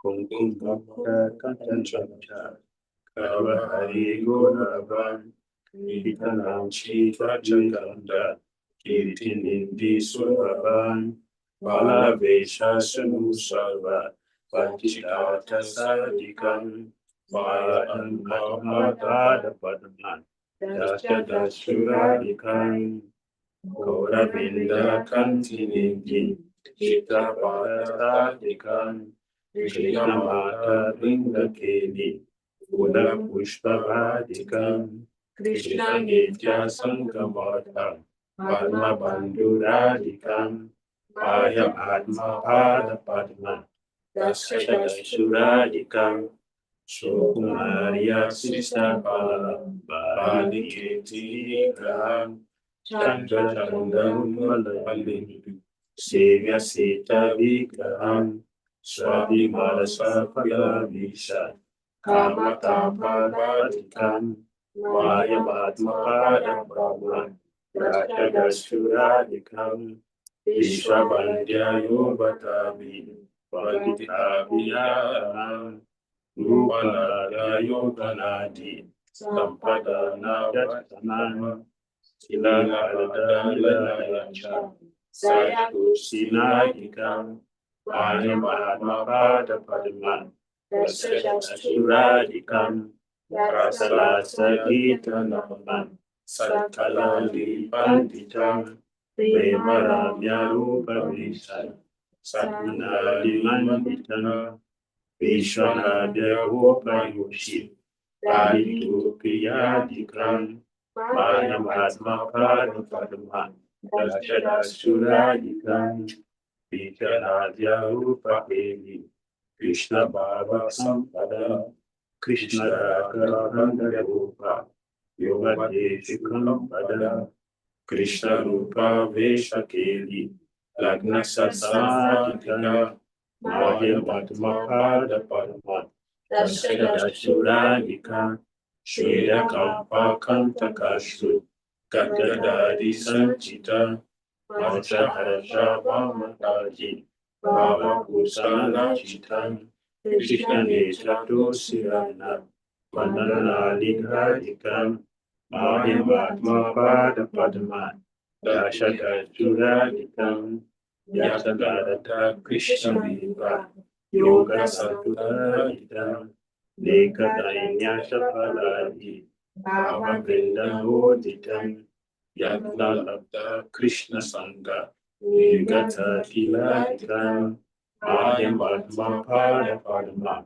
Dasharadikam Astakela Daspadena Lauti Krishna Vashapam Darasanyeti Sailatyadi Lusidali Gurudabam Krishna Sangha Nanditatma Dasya Sidhu Brahmanam Tamaka Bhauti Nanditali Sanjaya Susadanam Shri Radhika Sakati Yeah.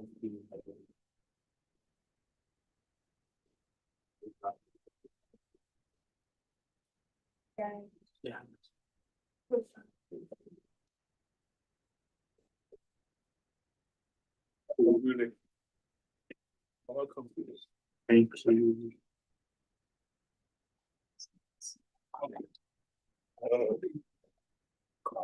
Thank you.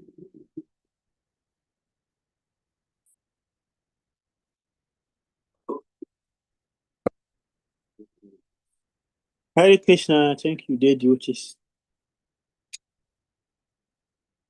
Thank you for your wonderful preparation.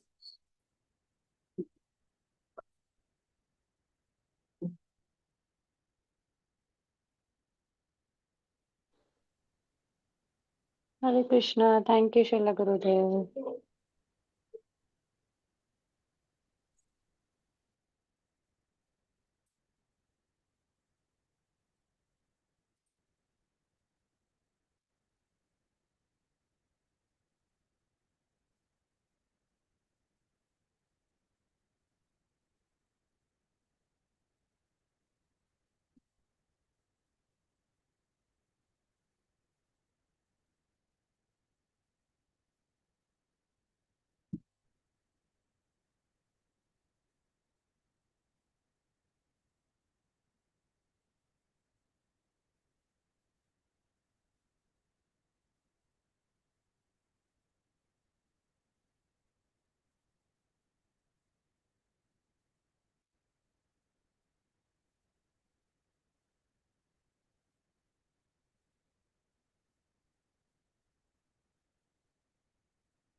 Be in the fridge.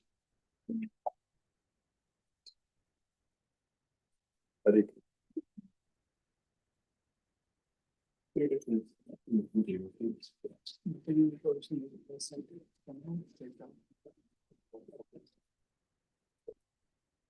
See, this is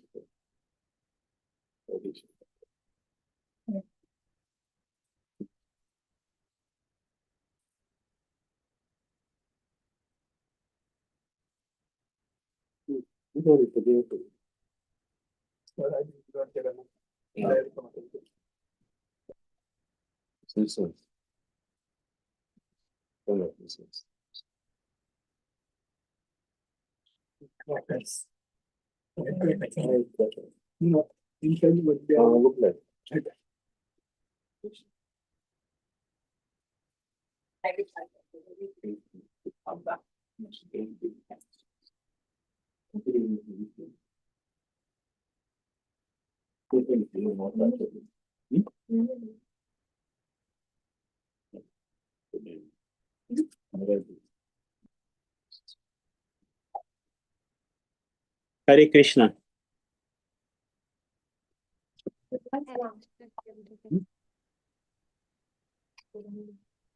Living.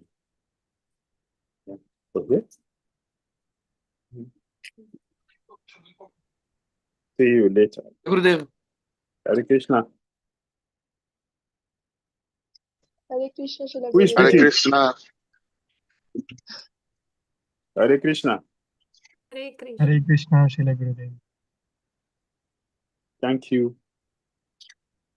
Oh, okay, all of you. Yeah. Brazil, Hare Krishna, dear Guru Maharaj. America. Thank you all very much. Please enjoy it, especially when you take this. I was driving. You drive through 24 hours? Yes, Guru Maharaj. That is my job now, so I see. All right. yes. Okay, enjoy yourself. We will also take possession. Thank you, dear Guru Maharaj. Please, are you in Nigeria now? Yes, we're in Lagos. And you see the altar? We're showing the altar. This is Lagos. Oh, I showed the altar. sometimes This is I'll be stepping out and in, so I didn't say it before. so magical light. Oh, wow. Lagos altar. So beautiful.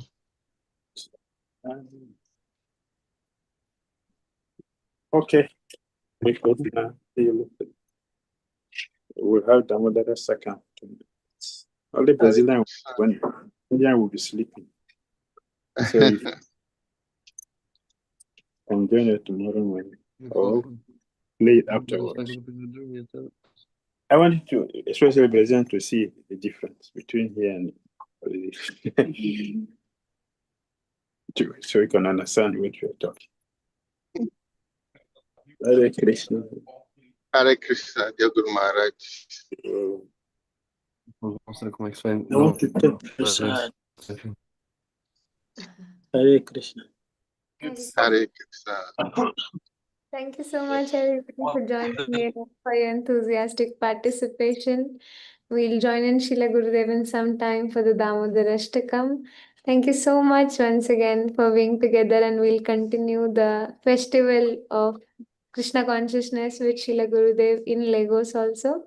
So we'll see you all tomorrow for the Japa. The Japa timings are now 1 a.m. West African time. You can look out on the PDD Swami updates group for the timings in your respective countries.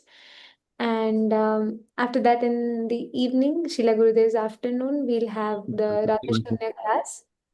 And that's how we'll continue to take Srila Gurudev's association. Thank you so much. Mancha Kalpataru Vishya Raja, Asantiyo Ivacha, Tanamahami, Vishnu, Manamaha. अनंत कोटि वैष्णव भक्तवृंद की जय Shri Jai, गुरु की जय Jai.